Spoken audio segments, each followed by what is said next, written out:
kita akan belajar tentang manfaat dan upaya pembangunan sosial budaya. Apakah yang dimaksud dengan pembangunan sosial budaya? Pembangunan sosial budaya adalah segala aktivitas sosial, budaya, dan ekonomi yang dilakukan masyarakat untuk meningkatkan taraf hidup dan kesejahteraan sosial. Adapun tujuan dari pembangunan sosial budaya yaitu mengembangkan dan meningkatkan kesejahteraan masyarakat, memenuhi kebutuhan masyarakat, meningkatkan kemampuan masyarakat dalam mengolah dan memanfaatkan sumber daya alam yang ada.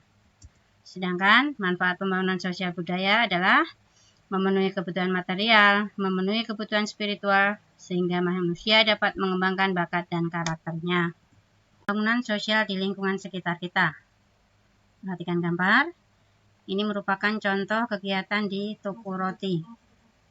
Di toko roti, bahan akan diolah oleh beberapa karyawan atau orang yang ahli. Kemudian, karyawan-karyawan di toko roti dapat mengembangkan bakatnya. Selain itu, mereka juga mendapatkan upah untuk kesejahteraan hidup mereka. Di dalam toko roti terjadi interaksi antara pemilik toko, karyawan, dan pembeli. Berikut ini manfaat dari keragaman dalam pembangunan sosial budaya. Sebagai identitas bangsa, membentuk masyarakat yang toleran, sebagai pemersatu bangsa, menjadi objek wisata di setiap daerah, sebagai daya tarik wisatawan, dan juga memperkaya kebudayaan nasional. Adapun usaha-usaha dalam pembangunan sosial budaya antara lain, penggunaan bahasa Indonesia yang baik dan benar, kegiatan seni untuk bertujuan melestarikan budaya Nusantara, semakin terbukanya kesempatan bagi kaum wanita untuk menuntut ilmu setinggi mungkin, serta menyaksikan atau terlibat dalam upaya adat suatu daerah. Ini contoh-contoh aktivitas masyarakat dalam upaya pembangunan sosial budaya. Melestarikan dan mengenalkan budaya lokal kepada generasi muda. Mendirikan sanggar untuk melestarikan kesenian daerah. Perhatikan gambar-gambar berikut. Berikut ini adalah gambar contoh dalam melestarikan budaya kesenian daerah. Gambar yang pertama, tari pendek, tari kuda lumping, kemudian juga perayaan sekaten dalam memperingati Hari Maulid Nabi di Yogyakarta, kemudian juga upacara ngaben di Bali. Contoh lainnya yaitu mendirikan bimbingan belajar untuk membantu pendidikan masyarakat di lingkungan sekitar. Mendirikan usaha ekonomi untuk menampung tenaga kerja. Mengikuti pelatihan keterampilan seperti menjahit, membatik, dan membuat karya kerajinan. Perhatikan contoh gambar, ini adalah kegiatan bimbingan belajar, kemudian juga kursus membatik. Membahas pembangunan ekonomi. Perhatikan contoh, ini adalah gambar kegiatan jual beli di pasar dan juga kegiatan nelayan di pantai. Dalam pembangunan ekonomi, kegiatan jual beli di pasar merupakan salah satu contoh interaksi dalam pembangunan ekonomi.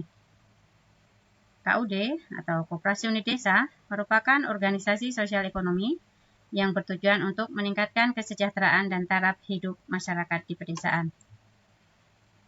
Daerah dataran rendah berkembang menjadi pusat kegiatan ekonomi masyarakat. Hal tersebut karena dataran rendah merupakan daerah yang bagus dengan tanah yang subur sehingga banyak kegiatan ekonomi di bidang pertanian yang dilaksanakan di dataran rendah. Sumber daya alam yang melimpah, baik di lautan, di hutan, menjadi sumber daya pembangunan ekonomi. Selain itu, pembangunan ekonomi mengikuti perkembangan di bidang teknologi dan juga pengembangan potensi diri dari masyarakat. Anak-anak, mengapa pengembangan potensi diri penting untuk dilakukan?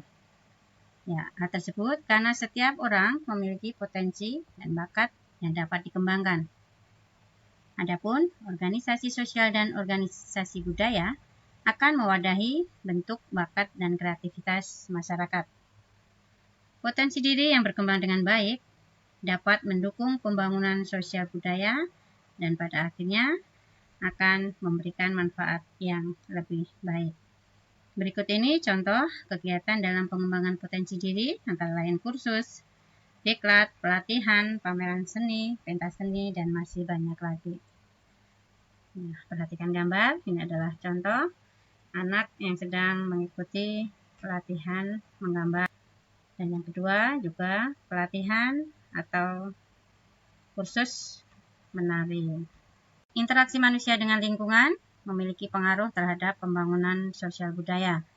Berikut ini contoh interaksi manusia di bidang ekonomi, yaitu perkebunan. Kegiatan perkebunan memiliki dampak baik positif maupun negatif. Adapun dampak positif dari kegiatan perkebunan antara lain meningkatkan lapangan kerja penduduk di sekitar, meningkatkan pembangunan daerah seperti dibangunnya jalan raya, pendapatan penduduk semakin meningkat, dan juga dibangunnya sarana dan prasarana. Adapun dampak negatif dari kegiatan perkebunan antara lain berkurangnya keanekaragaman hayati, berkurangnya habitat dan hewan asli penghuni hutan yang dibuka untuk perkebunan, dan juga berkurangnya sumber daya air.